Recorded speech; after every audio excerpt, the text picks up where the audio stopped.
শীতল হাওয়ায় এসে জুড়িয়ে গেল প্রাণ, তাই তো আমরা গিয়ে যাই শীতল হাওয়ার গান।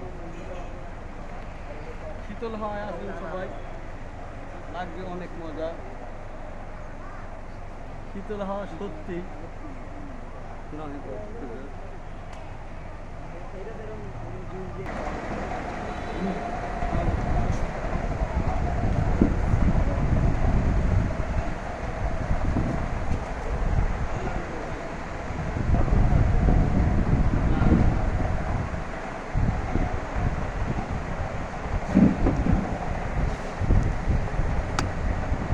আপনারা সব ভালো আছেন তো? ইনশাআল্লাহ আমরা এখন শীতল হাওয়ায় আছি। আপনারা শীতল হাওয়া আসুন, শীতল হাওয়াতে আপনাদের মন জয় করবে। আর এই পানিতে যখন মাছ আসবে তখন আরও আনন্দ পাবেন। ইনশাআল্লাহ আপনাদের সাথে আগামী সপ্তাহে আবার দেখা হবে, নতুন নতুন কন্টেন্ট নিয়ে আসবো। আপনারা ভালো থাকবেন সবাই। আল্লাহ হাফেজ।